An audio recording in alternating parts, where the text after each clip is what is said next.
আসসালামু আলাইকুম আরহামতুল্লাহি ওয়া বারাকাতুহু। আজ একটি কথা না বলে থাকতে পারছি না। ২০২৪ সালে গণঅভ্যুত্থানের পরে ভেবেছিলাম যে বাংলাদেশে ইসলামী যতগুলো দল রয়েছে এবং ইসলামিক সব দলগুলো একতাবদ্ধ হয়ে নির্বাচনে যাবে অথবা ভালো কিছু করার চেষ্টা করবে, এইটাই ভেবেছিলাম।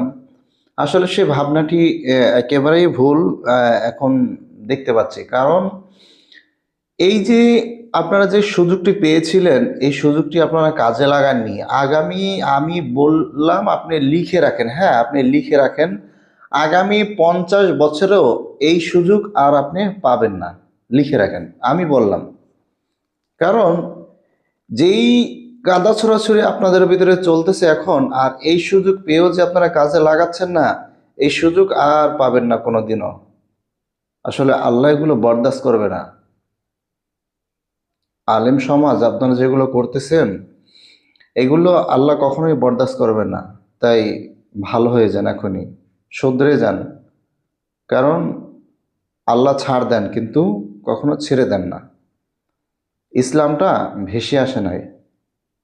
আপনি চাইলে আহ, এটাকে নিয়ে আপনি যা তা করতে পারবেন না। এটা আল্লাহর বিধান। তো ভিডিওটি শেয়ার করে দিয়েন। আল্লাহ হাফেজ।